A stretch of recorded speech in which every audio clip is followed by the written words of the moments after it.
भारत विकास परिषद राजस्थान दक्षिण पूर्व प्रांत के तत्वावधान में रविवार को डीसीएम रोड स्थित होटल में प्रबुद्ध जनसंवाद कार्यक्रम आयोजित किया जाएगा। कार्यक्रम में समाज, शिक्षा, उद्योग, प्रशासन, चिकित्सा, न्याय सहित विभिन्न क्षेत्रों में प्रबुद्ध जन सहभागी होकर सामाजिक विषयों पर विचार विमर्श करेंगे। वहीं इस कार्यक्रम में प्रतिष्ठित उद्योगपति गोविंद राम मित्तल ने कोचिंग, विद्युत क्षेत्र सहित अन्य विषयों पर अपने विचार रखे। साथ ही वर्तमान में बदलते परिवेश में शिक्षा के माहौल को भी बदलना होगा, आधुनिक तकनीकी और विशेष पर ध्यान देना होगा।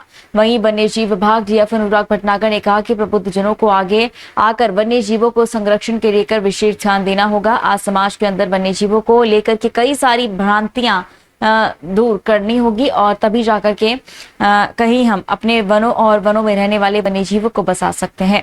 वहीं कोटा व्यापार महासंघ के अध्यक्ष व उद्योगपति अशोक माहेश्वरी ने कहा कि वर्तमान परिवेश को देखते हुए शहर को समाज के विकास को लेकर पर्यटन की ओर विशेष ध्यान देना होगा। पर्यटन किसी भी शहर प्रदेश के लिए काफी महत्वपूर्ण, इसके लेकर के सभी को जागृत होना होगा। वहीं शहर की सफाई व्यवस्था से लेकर के अन्य सभी विषयों पर विशेष ध्यान देना होगा।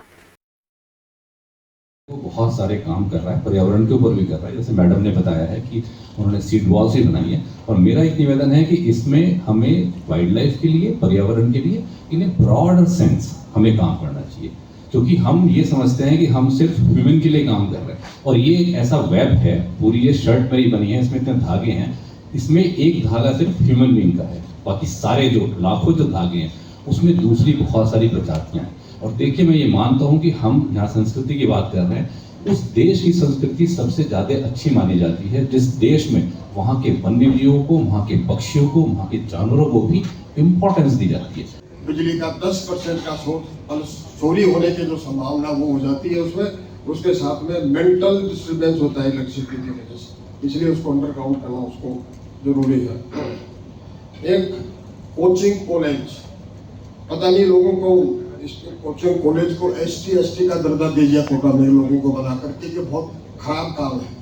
कोचिंग एजुकेशन का मतलब ये नहीं है कि किसी चीज को इसमें कोचिंग का मतलब ये है अगर किसी को एंटीबायोटिक की दवा देनी है किसी मरीज को, तो कोचिंग एजुकेशन के लिए एंटीबायोटिक जैसी दवा है।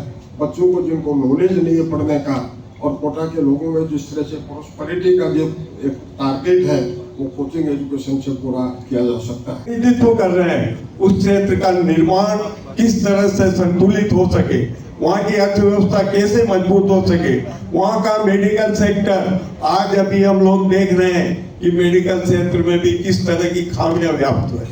अगर समाज को एकजुट होकर इन खामियों को दूर करके। प्रांतीय अध्यक्ष सुनीता गोयल जोली ने बताया कि संवाद का उद्देश्य सकारात्मक सामाजिक चिंतन को बढ़ावा देना तथा समाज हित के मुद्दों पर सार्थक सुझाव प्राप्त करना है।